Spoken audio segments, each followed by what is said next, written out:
اعوذ باللہ السمیع العلیم من الشیطان الرجیم من ہمزہ ونفخہ ونفثہ بسم اللہ الرحمن الرحیم الحمد للہ رب العالمین الرحمن الرحیم مالک یوم الدین ایاک نعبد و ایاک نستعین اہدنا الصراط المستقیم صراط الذین انعمت علیہم غیر المغضوب علیہم ولا الضالین آمین۔ اللہ کی حمد و ثنا کے ساتھ اپنے پروگرام کا آغاز کرتے ہیں۔ الحمدللہ رب العالمین ثم الحمدللہ ثم الحمدللہ، جس نے ہم سب کو یہ توفیق دی کہ ہم دوبارہ سے دور قرآن کو شروع کر پائے۔ الحمدللہ۔ نبی صلی اللہ علیہ وسلم کے اوپر درود اور سلام کے ساتھ انشاءاللہ اللہم صلی علی محمد وعلی آل محمد کما صلیت علی ابراہیم وعلی آل ابراہیم انک حمید مجید، اللہم بارک علی محمد وعلی آل محمد کما بارکت علی ابراہیم وعلی آل ابراہیم انک حمید مجید۔ رب اشرح لی صدری ویسر لی امری واحلل عقدۃ من لسانی یفقہوا قولی واجعل لی وزیرا من اہلی ربنا زدنا علما ربنا زدنا علما ربنا زدنا علما اللہم فقہنا فی الدین اللہم فقہنا فی الدین اللہم فقہنا فی الدین آمین یا رب العالمین۔ اور اس دعا کے ساتھ جب کہ ہم انشاءاللہ دور قرآن کو شروع کر رہے ہیں، اس دعا کے ساتھ آغاز کرتے ہیں کہ اللہم آنس وحشتی فی قبری اللہم ارحمنی بالقرآن العظیم واجعلہ لی اماما ونورا وہدا ورحمہ اللہم ذکرنی منہ ما نسیت وعلمنی منہ ما جہلت وارزقنی تلاوتہ آناء اللیل وآناء النہار واجعلہ لی حجتا یا رب العالمین۔ اے اللہ، ہم سب کے لیے اس قرآن کو کے ساتھ ہمیں قبر کی وحشت سے نجات دیجیے یا اللہ۔ یا اللہ، اس قرآن کے ذریعے ہم سب کے اوپر رحم کیجیے یا اللہ۔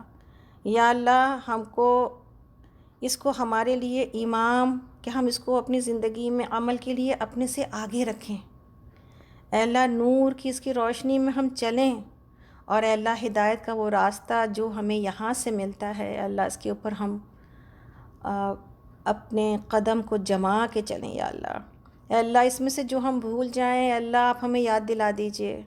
اے اللہ، اس کا علم ہمیں اس کی اپنی زندگی کی جہالتوں سے، اپنے علم کی جہالتوں سے یا اللہ ہمیں قرآن کا علم، زندگی گزارنے کا سلیقہ، اور اس زندگی میں، اس دنیا میں جو زندگی کا مقصد ہے اس کے اوپر عمل کرنے کی توفیق عطا کر دیجیے یا اللہ۔ یا اللہ، ہمیں اسے دن رات پڑھنے کی، تلاوت کرنے کی توفیق عطا کر دیجیے یا اللہ۔ یا اللہ، قرآن کو ہمارے حق میں حجت بنائیے یا اللہ۔ یا اللہ، کہیں یہ ہمارے خلاف حجت نہ بن جائے، کہیں یہ ہمارے خلاف گواہی نہ دے دے کہ اللہ دنیا میں ہم نے زندگی تو بڑی گزاری اور بڑا وقت خرچ کیا زندگی کو، اپنے اسٹینڈرڈ کو، اپنے لیونگ اسٹینڈرڈ کو آگے بڑھانے کے لیے، لیکن اے اللہ ہم نے اس پہ اپنا وقت نہ لگایا، اس کا علم نہ حاصل کیا، اپنا مقصد حیات نہ سمجھ سکے، اپنا کام نہ سمجھ سکے اس دنیا میں، تو اے اللہ اس کو ہمارے حق میں گواہی دینے والا بنانا۔ اے اللہ، ہم زندگی میں ایسے ہو جائیں کہ ہم اپنا وقت اس قرآن کے ساتھ گزار سکیں۔ اے اللہ، ہم زندگی میں ایسے ہو جائیں کہ ہم اس کی گواہی اپنے قبر میں، اس کی مدد اپنے قبر میں، اس کی مدد آخرت میں، اس کی مدد اے اللہ تیرے سامنے حاصل کر پائے۔ آمین یا رب۔ اے اللہ، اپنے زندگی کی تمام کمی کوتاہیوں سے ہم تیری پناہ میں آتے ہیں یا اللہ۔ اے اللہ، تجھ سے طلب کرتے ہیں وہ تمام ہدایتیں، توفیق اور استقامت اور ہمت جو اس کام کو کرنے کے لیے چاہیے۔ اللہ، ہم سب کا آنا اور بیٹھنا قبول کرتے ہوئے یا اللہ ہمارے عمل کے اندر، ہماری سمجھ کے اندر برکت عطا کر دیجیے یا اللہ۔ یا اللہ، ہم سب کو قرآن پر عمل کرنے کی توفیق عطا کر دیجیے یا رب العالمین۔ آمین یا رب العالمین۔ اللہم انا نسألک علما نافعا رزقا طیبا وعملا متقبلا، آمین۔ تو آج سب سے پہلے السلام علیکم ورحمۃ اللہ وبرکاتہ۔ میرا نام نکھت حیدر ہے اور الحمدللہ کہ ہم آج دور قرآن کی دوسری کلاس اسٹارٹ کر رہے ہیں 002 DQ۔ پہلی سورہ فاتحہ ہم پچھلی بار سن چکے ہیں، اور سورہ فاتحہ سے ہم نے کیا سیکھا ایک لائن میں انشاءاللہ۔ سورہ فاتحہ جو کہ میرا تعلق، ہم سب کا تعلق اللہ رب العالمین سے قائم کرتی ہے۔ یہ وہ سورہ ہے جس کو قرآن میں ہر رکعت میں پڑھنے کے لیے کہا گیا، اور وجہ کیا ہے؟ وجہ یہ ہے کہ ہم ہر رکعت سے اس تعلق کو مضبوط سے مضبوط تر کرتے چلے جائیں۔ میرا تعلق میرے رب کے ساتھ کیا ہے؟ وہ میرا رب ہے، میرا کریٹر ہے، اور میں اس کی غلام ہوں، میں اس کی سلیو ہوں۔ یہ ہے میرا تعلق۔ وہ میرا رب جس میں کہ وہ میرا ماسٹر بھی ہے، وہ میرا کنٹرولر بھی ہے، وہ میرا کریٹر بھی ہے، وہ میرا سسٹینر بھی ہے، اور وہ گفٹ گیور کہ نہ صرف مالک بلکہ 24 گھنٹے اس کے کنٹرول میں ہیں ہم سب۔ وہ میرا خالق، مجھے سب کچھ دینے والا، مجھے قائم رکھنے والا۔ 1 انچ ہم اپنی زندگی میں چل نہیں سکتے اگر وہ روک لے، اور مستقل ہمیں انعام سے نوازے چلا جا رہا ہے۔ ہمیں دنیا میں کیا کیا چاہیے یہ ساری چیزیں ہمیں وہ دیے چلا جا رہا ہے، لیکن افسوس یہ ہوتا ہے کہ جس سے لیتے ہیں اس محسن کو یاد نہیں کرتے۔ زندگی کی ساری اچیومنٹس، ساری وہ چیزیں جو ہمیں مل رہی ہیں، ہم اپنے علم کا، اپنی محنت کا، اپنے قوت بازو کا، بعض اوقات USA میں ہونے کا، بعض اوقات کہیں اور ہونے کا، یہ ساری چیزیں اس کا کرشمہ سمجھتے ہیں۔ یہ بھول جاتے ہیں کہ یہ ساری چیزیں اللہ رب العالمین نے ہم سب کو دے رکھی ہیں۔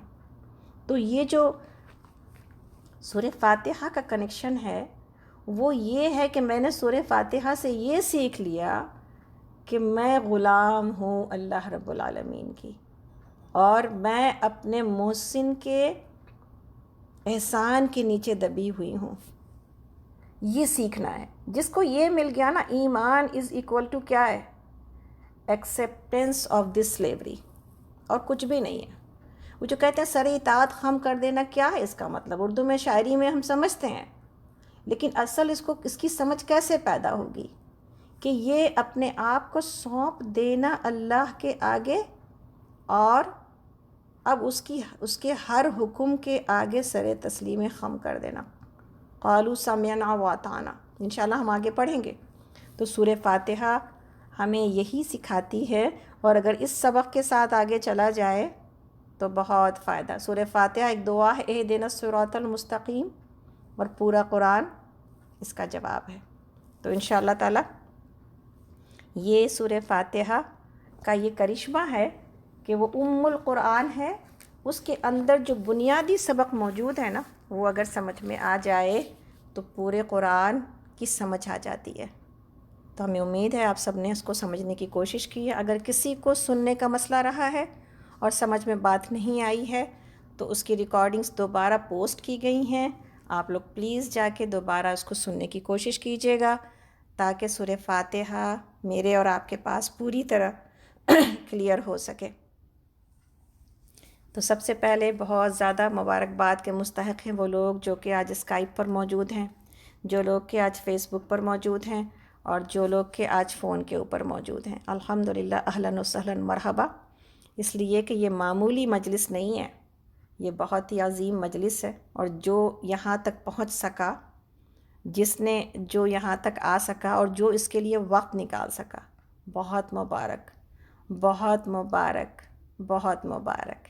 اس لیے کہ قرآن وہ اللہ کی رسی ہے کہ جس کے بارے میں نبی صلی اللہ علیہ وسلم نے کہا کہ اس کا ایک سرا تمہارے ہاتھوں میں ہے اور دوسرا سرا اللہ رب العالمین کے ہاتھوں میں ہے۔ جس نے اس رسی کو تھام لیا اس نے عروۃ الوثقیٰ تھام لیا، ایک ایسا کڑا، ایک ایسا سہارا، ایک ایسی سپورٹ جو کبھی ٹوٹنے والی نہیں ہے۔ ہم زندگی میں لوگوں کی سپورٹ لیتے ہیں، اپنے پوزیشن کی سپورٹ لیتے ہیں، اپنے علم کی سپورٹ لیتے ہیں، اپنی صحت کی سپورٹ لیتے ہیں، لیکن آپ اور ہم بہت اچھی طرح جانتے ہیں یہ ساری چیزیں آنی فانی ہیں، آتی ہیں اور جاتی ہیں۔ اللہ کو پکڑنے والا کبھی کبھی اس سہارے سے محروم نہیں ہوتا، کبھی اس کے قرب سے محروم نہیں ہوتا، کبھی اس کے سپورٹ سے محروم نہیں ہوتا۔ تو یہ ہے پکڑنے کی چیز، جس کو پکڑنے کے لیے، جس کو تھامنے کے لیے انسان کو کوشش اور محنت کرنے کی ضرورت ہے۔ تو الحمدللہ رب العالمین، سورہ فاتحہ کے بعد ہم لوگ آج انشاءاللہ تعالیٰ سورہ بقرہ شروع کریں گے، اور سورہ بقرہ جو کہ بہت ہی عظیم سورہ ہے اور جس کی فضیلت ماشاءاللہ سے اللہ رب العالمین نبی صلی اللہ علیہ وسلم کی حدیثوں میں بھری پڑی ہیں کہ نبی صلی اللہ علیہ وسلم نے فرمایا کہ سورہ بقرہ قرآن کی چوٹی ہے، اور اس کی بلندی کا یہ عالم ہے کہ اس کی ایک ایک آیت کے ساتھ 80 فرشتے نازل ہوتے تھے، اور بالخصوص آیت الکرسی تو خاص عرش کے نیچے سے نازل ہوئی ہے اور اس سورے میں شامل کی گئی ہے۔ مسند احمد کی یہ حدیث ہے۔ اسی طرح حضرت عبداللہ بن مسعود رضی اللہ عنہ کا بیان ہے کہ جو شخص سورہ بقرہ کی پہلی 4 آیتیں اور آیت الکرسی اور 2 آیتیں اس کے بعد کی اور 3 آیتیں سب سے آخر کی، یہ سب 10 آیتیں رات کے وقت پڑھ لے، اس گھر میں شیطان اس رات نہیں جا سکتا، اور اسے اور اس کے گھر والوں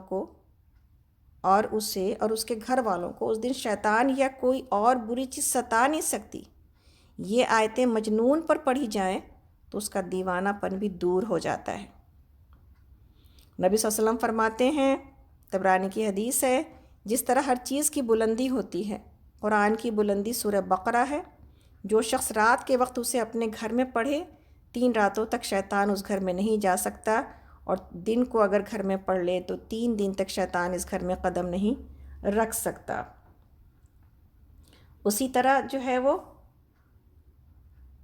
اللہ اکبر، نبی صلی اللہ علیہ وسلم نے فرمایا سورہ بقرہ سیکھو، اس کو حاصل کرنا برکت ہے، اس کا چھوڑنا حسرت ہے، اور جادوگر اس کی طاقت نہیں رکھتے۔ پھر کچھ دیر چپ رہنے کے بعد فرمایا سورہ بقرہ اور آل عمران سیکھو، یہ دونوں نورانی صورتیں اپنے پڑھنے والے پر سائبان یا بادل یا پرندوں کے جھنڈ کی طرح قیامت کے روز سایہ کریں گی۔ قرآن پڑھنے والا جب قبر سے اٹھے گا تو دیکھے گا کہ ایک نوجوان نورانی چہرے والا شخص اس کے پاس کھڑا ہوا کہتا ہے، کیا آپ مجھے جانتے ہیں؟ یہ کہے گا نہیں، تو وہ جواب دے گا کہ میں قرآن ہوں، جس نے دن کو تجھے بھوکا پیاسا رکھا تھا اور راتوں کو بستر سے دور بیدار رکھا تھا۔ یعنی قرآن کے اوپر عمل کرنے کی وجہ سے الحمدللہ یہ سارے کام وہ کرتا رہا، قرآن کے اوپر عمل کرنے کی وجہ سے اس کے سر پر وقار اور عزت کا تاج رکھا جائے گا، اور اس کے ماں باپ کو 2 ایسے عمدہ قیمتی حلے یعنی لباس پہنائے جائیں گے کہ ساری دنیا بھی اس کی قیمت کے سامنے ہیچ ہوگی، اور وہ حیران ہو کر کہیں گے کہ آخر اس پر رحم و کرم اور اس انعام و اکرام کی کیا وجہ ہے؟ تو انہیں جواب دیا جائے گا کہ تمہارے بچے کے قرآن حفظ کرنے کی وجہ سے تم پر یہ نعمت انعام کی گئی ہے۔ تو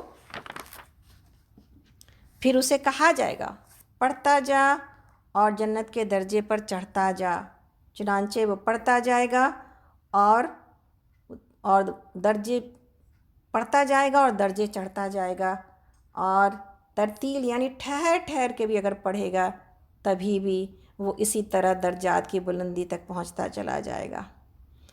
اللہ اکبر۔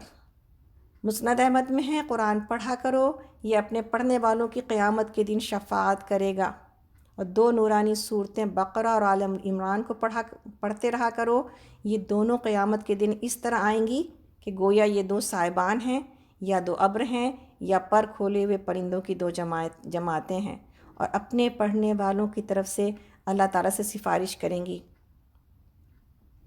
تو انشاءاللہ تعالیٰ یہ ساری باتیں اس کی فضیلتوں کے بارے میں ہیں۔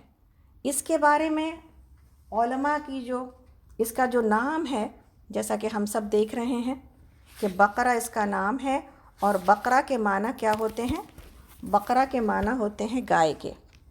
تو بقرہ اس کا نام اس لیے نہیں رکھا گیا کہ اس میں گائے کے بارے میں تفصیلات ہیں، بلکہ بقرہ اس کا نام اس لیے رکھا گیا کہ اس میں بقرہ کا ذکر ہوا ہے، گائے کا ذکر ہوا ہے۔ اور یہ جو سارے نام ہیں، یہ سارے نام ہم جانتے ہیں کہ یہ سارے نام کیا ہیں؟ اللہ تعالیٰ کی طرف سے ہیں، سارے توقیفی ہیں۔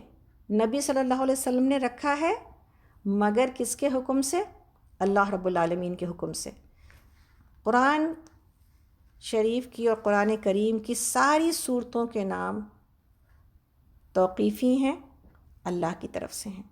قرآن کی ساری ترتیب، جیسا کہ آپ جانتے ہیں کہ یہ جو آرڈر ہے یہ تنزیل کا آرڈر تو نہیں ہے نا، قرآن نازل کسی اور آرڈر میں ہوا، کسی اور ترتیب میں ہوا، لیکن یہاں پر کتاب کی شکل میں جب اس کو مصحف کی شکل دی گئی ہے اور کتاب کی شکل دی گئی ہے تو اس میں کچھ اور ہی آرڈر ہے۔ اور ترتیب کیا ہے کہ بقرہ جو کہ بعد میں نازل ہونے والی سورہ ہے، اس کو پہلے رکھا گیا ہے۔ سورہ فاتحہ مکی سورہ ہے، اور مکی صورتیں زیادہ تر ہمیں ملتی ہیں اما پارہ میں، آخری پارہ میں، جبکہ وہ نازل پہلے ہوئی ہیں۔ تو اب کوئی پوچھے کہ جو بعد کی نازل ہوئی ہے وہ پہلے کیوں لکھی گئی؟ اس کی وجہ کیا ہے؟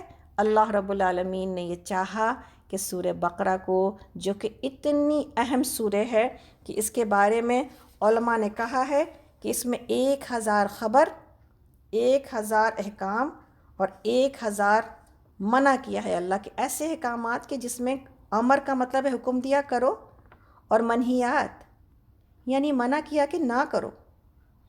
یہ خبر اس طرح سے دی گئی ہے اس کے اندر، اسی لیے اللہ رب العالمین نے یہ چاہا کہ ایمان والے جب ایمان لے آئیں تو پھر اس سورہ کو پڑھیں تاکہ ان کے اعمال کی اور ایمان کی تکمیل ہو جائے۔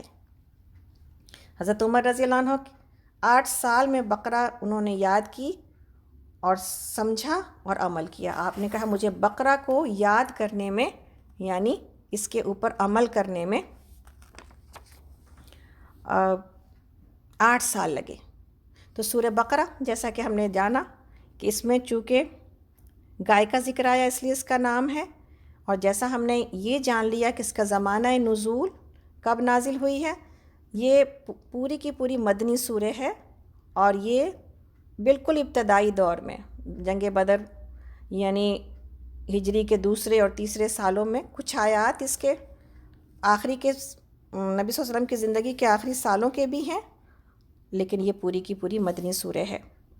اسی طرح اس کا جو شان نزول ہے آپ دیکھ لیں، اس میں جو چیزیں بیان کی گئی ہیں تاکہ بات سمجھ میں آ جائے کہ ابھی تک دعوت مکہ میں تو مشرکین مکہ کو دی جا رہی تھی، اور ان کے لیے اسلام کی آواز اور اسلام کی دعوت ایک نئی بات تھی۔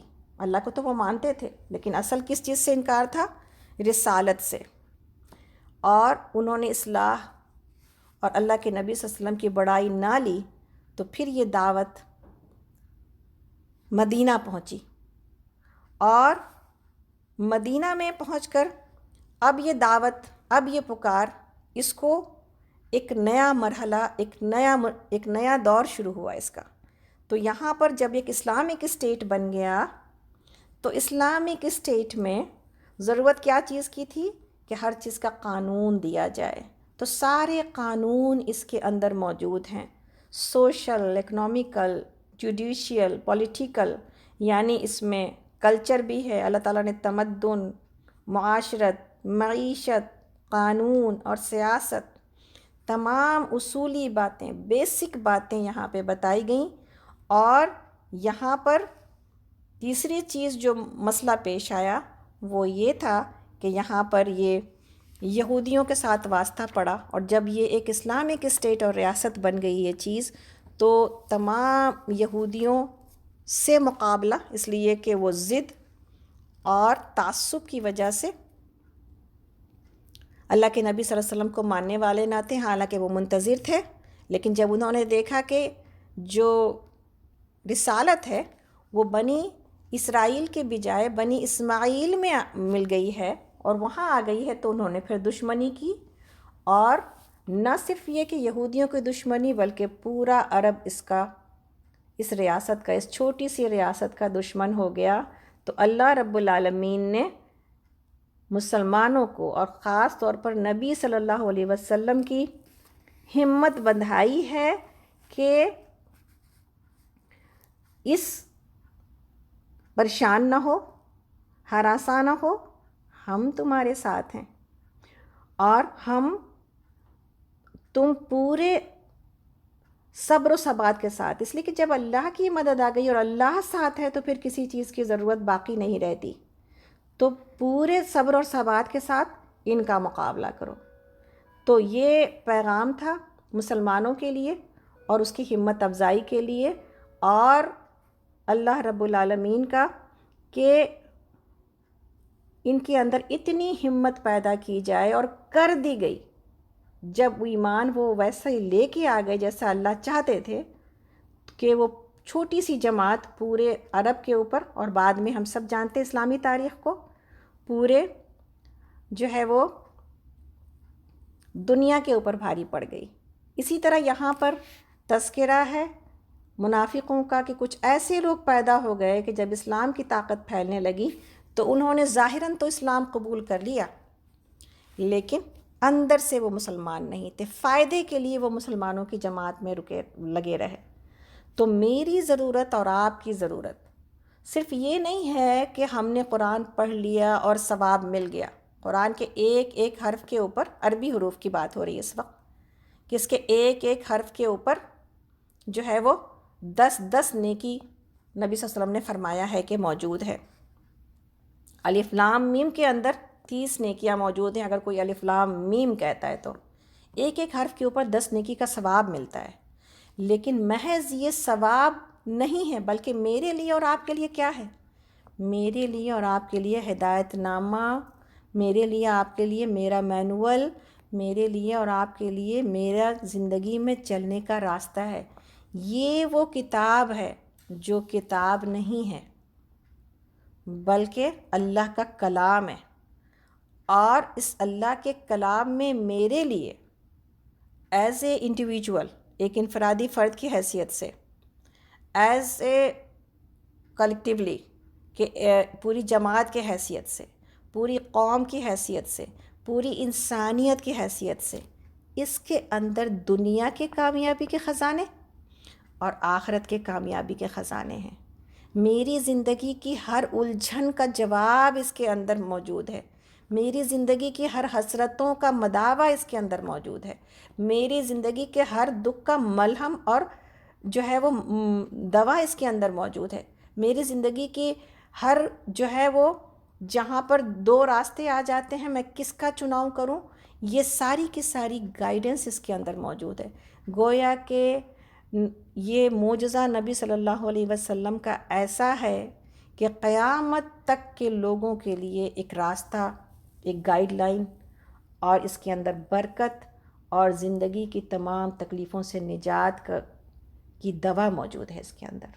اسی لیے ہر معجزہ جو کسی نبی کو ملا وہ اپنے زمانے کے لیے ملا اور اپنے زمانے پر وہ مکمل ہو گیا، لیکن یہ ایسا معجزہ ہے اس لیے کہ نبی صلی اللہ علیہ وسلم کے بعد کسی نبی نے نہیں آنا تھا۔ اب امت کو ایسی گائیڈ لائن چاہیے تھی، ایسا دین چاہیے تھا جس کی رسی ایک طرف اس کے ہاتھوں میں ہو اور اس کی دوسری رسی اللہ کے ہاتھوں میں ہو۔ تو یہ ہے وہ کتاب جو قیامت تک کے لوگوں کو کامیابی کا راستہ بتاتی ہے، صرف آخرت کا نہیں بلکہ دنیا کا بھی۔ تو اسی بڑائی کو اپنے دل کے اندر محسوس کرتے ہوئے سورہ بقرہ کو انشاءاللہ تعالی شروع کرتے ہیں۔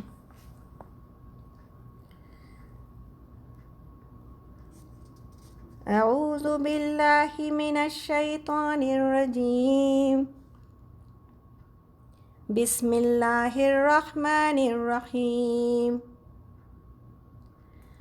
الف لام میم،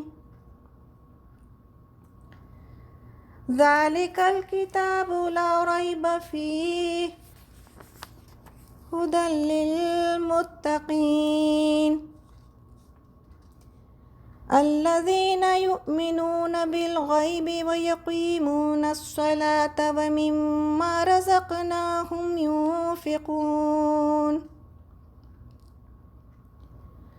والذین یؤمنون بما انزل الیک وما انزل من قبلک وبالآخرۃ ہم یوقنون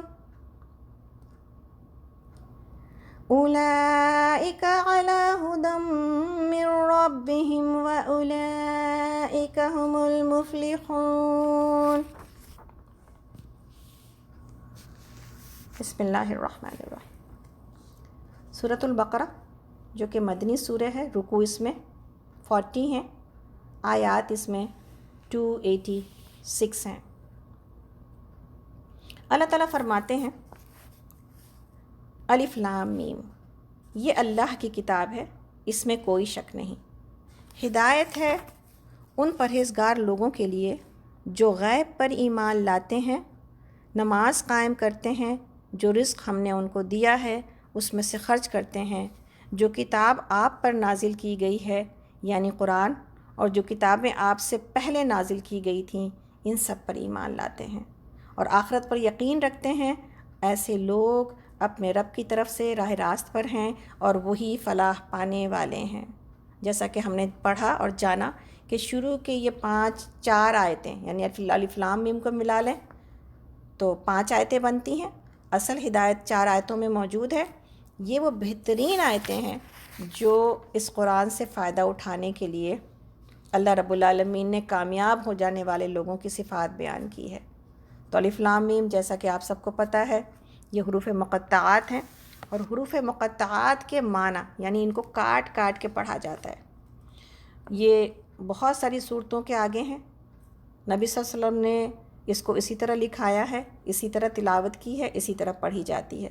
اس کا معنی اللہ کو معلوم ہے، ہمیں بتایا نہیں گیا، اس لیے ہمیں محض تلاوت کے حد تک ہمیں یہ بتایا گیا کہ الف لام میم کا مقصد معنی ہے، لیکن اس کی تفصیل نہیں بتائی گئی کہ الف لام میم بھی اگر تم پڑھتے ہو تو تمہیں 30 نیکیاں دی جاتی ہیں۔ آگے یہ کتاب یہ بتاتی ہے کہ یہ کتاب جو ہے اللہ کا کلام جو ہے اس کے اندر کوئی شک موجود نہیں ہے، کوئی شک موجود نہیں ہے، اور یہ ہدایت ہے۔ آپ دیکھیں انسان کی، آپ کو یاد ہوگا دور قرآن کے فلائر جس کسی نے دیکھے ہیں اس نے دیکھا ہوگا کہ ہم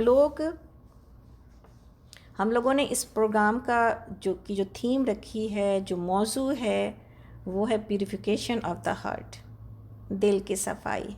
اور دل کا مقام جسم کے اندر کیا ہے، اگر نبی صلی اللہ علیہ وسلم کے اعتبار سے دیکھا جائے، جو آپ نے ہمیں تعلیم دی ہیں، جو اللہ نے ہمیں جیسا بنایا ہے، اس میں ایک صدر کی حیثیت رکھتا ہے دل ہمارا، ایک امام کی حیثیت رکھتا ہے دل ہمارا۔ اور نبی صلی اللہ علیہ وسلم کی حدیث جس کا مفہوم ہے کہ تمہارے جسم میں گوشت کا ایک ایسا لوتھڑا ہے، ایک ایسا ٹکڑا ہے کہ اگر وہ صحیح ہو جائے تو سارا جسم صحیح ہو جائے گا، اور اگر وہ خراب ہو جائے، اس کے اندر بیماری آ جائے تو سارا جسم بیمار ہو جائے گا۔ تو دل کی حیثیت میرے جسم میں، آپ کے جسم میں ایک بنیادی اور امام کی حیثیت ہے۔ اگر یہ صحیح ہو گیا تو سارا جسم صحیح ہو جائے گا، یعنی انسان کا فزیکل ایگزسٹنس بھی، اس کا اسپریچول بھی، کہ جسمانی طور پر بھی ہم صحیح، ہم روحانی طور پر بھی صحیح، ہم ذہنی طور پر بھی صحیح، اس لیے کہ یہ ساری چیزیں یہاں سے کنٹرول ہوتی ہیں۔ ہم سمجھتے ہیں دماغ کنٹرول کرتا ہے، دماغ صرف اوبے کرتا ہے، صرف بات مانتا ہے، پیچھے پیچھے چلتا ہے دل کے، تو اللہ رب العالمین نے اس کو مرکز بنایا.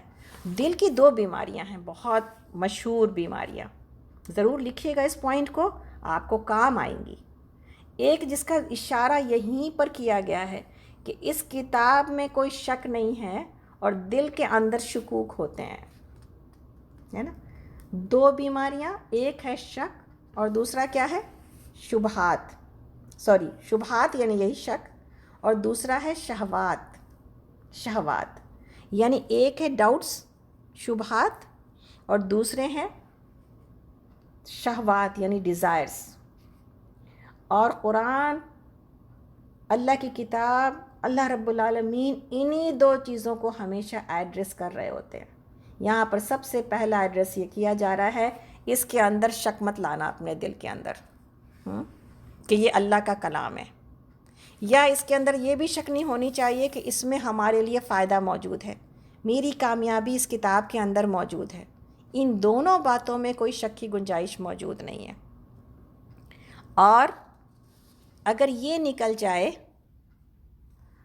آخری میں یہ آیت کہتی ہے کہ یہ وہ لوگ ہیں جو ایمان لاتے ہیں اور نماز قائم کرتے ہیں رزق جو ہم نے دیا ہے، یعنی نماز کا قیام اور نماز کی ساری لوازمات، نماز جو کہ آخرت کی کامیابی کی کنجی ہے، اسی طرح نماز جو کہ اللہ رب العالمین سے ملاقات ہے، اسی طرح نماز جو مجھے جنت میں لے جانے کی چابی ہے.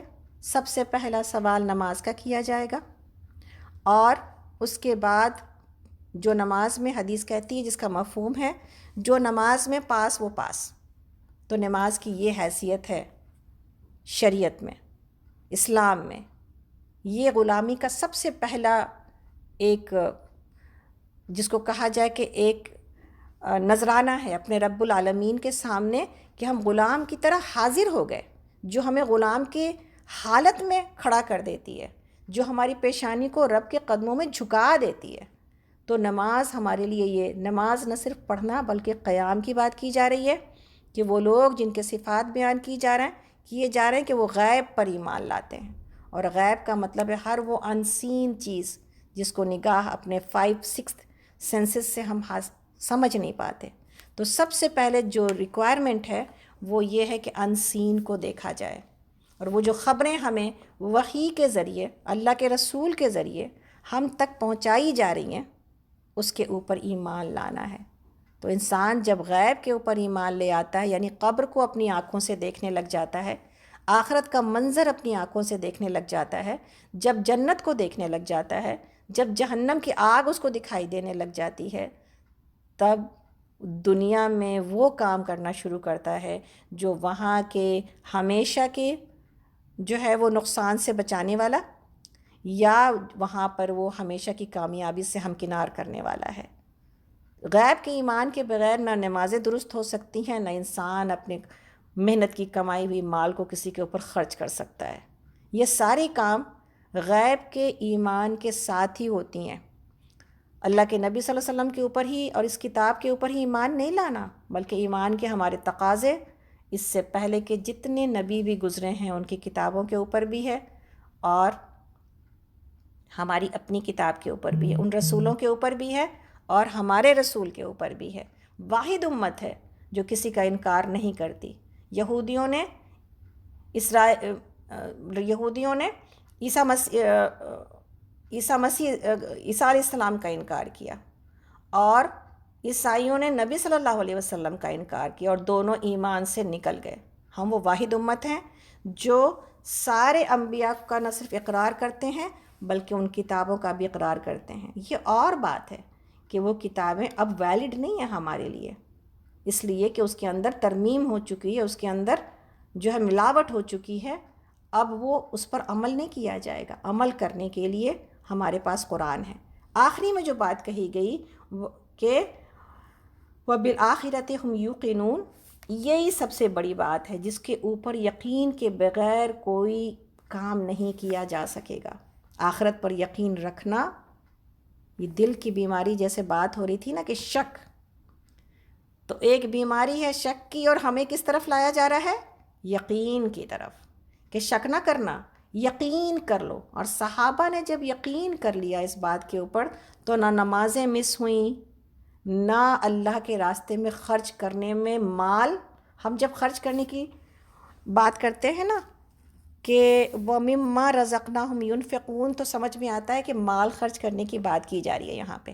لیکن بات یہاں پہ کیا کی جا رہی ہے؟ جو کچھ ہم نے ان کو دیا ہے اس میں سے خرچ کرتے ہیں. محض مال نہیں ہے، مال تو ہے لیکن صرف مال نہیں ہے. اپنی صلاحیتیں، اپنا جسم، اپنا وقت، اپنی اولاد، اپنا گھر، اپنی گاڑی، کیا کیا جو کچھ، جن وہ تمام چیزیں جس سے ہم فائدہ اٹھا رہے ہیں، میرے ہاتھ اور پیر، سب کچھ اللہ کے راستے میں لگانے کا حکم ہے. سب کچھ استعمال کر رہے ہیں اپنی زندگی کے فائدوں کے لیے. حکم کیا دیا جا رہا ہے؟ کہ یہ سب کچھ اللہ کے لیے خرچ کرو. 24 گھنٹے اس کو اللہ ہی کے لیے خرچ کرنے کا حکم نہیں ہے.